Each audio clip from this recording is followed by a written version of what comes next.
Nneka, the eldest, had hands like a mother by age 12. She learned to cook before she knew long division. When the school wanted to send her for a scholarship exam, Nduka said, "What for? She'll still marry and kneel before a man."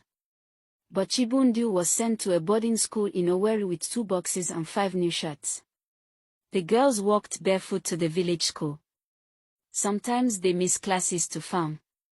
Sometimes their uniforms were wet because they had only one each. But they went anyway. At night, by candlelight, Onyinye would whisper stories of the city she read about in her tom book. "One day I go there," she told Odobi, who nodded like it was a prayer. Nkiru was 15 when the old Peugeot 504 drove into their compound. The car coughed dust into the sky and parked with a creak that made Chioma's heart skip. Out stepped Chief Ochoma, a man old enough to be Nduka's uncle. He was heavy in the belly and light in the eyes, with 3 wives and more than a dozen children scattered across 2 compounds.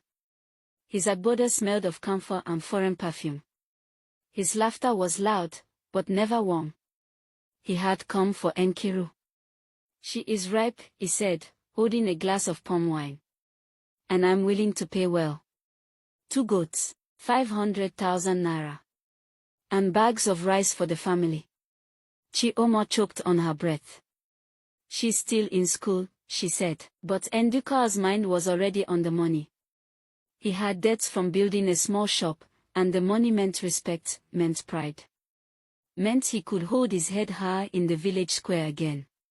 "What is a girl doing in school?" he barked. "Let her go and become a wife. It is a woman's crown." Chioma protested. Quietly. Tears in her wrapper. But she had long ago learned that her voice had limits. Nkiru did not cry. Not that night. Not even on the day she left, dressed in stiff lace and shame, her head bowed under the weight of hair beads and confusion. The wedding was quick and quiet. No friends. No joy.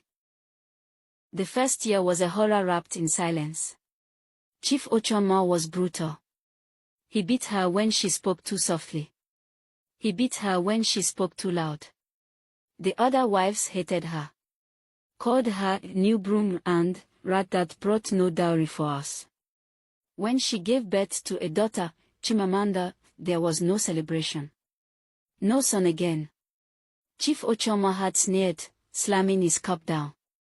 She started sleeping with her back against the door. Then, Chief Ochoma died. A stroke in the middle of the night. He was buried within 2 days, with music that sounded more like relief than mourning. And the moment the dust of his grave had settled, the other wives pounced.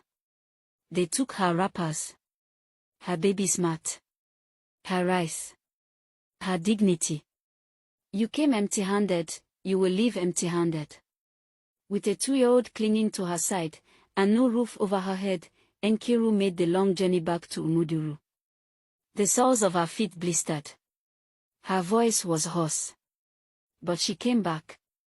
Chioma cried when she saw her, not just for her daughter, but for the girl she used to be. Nduka barely looked up. She failed in her marriage. "She's your responsibility," he muttered, walking past. Chioma wept again.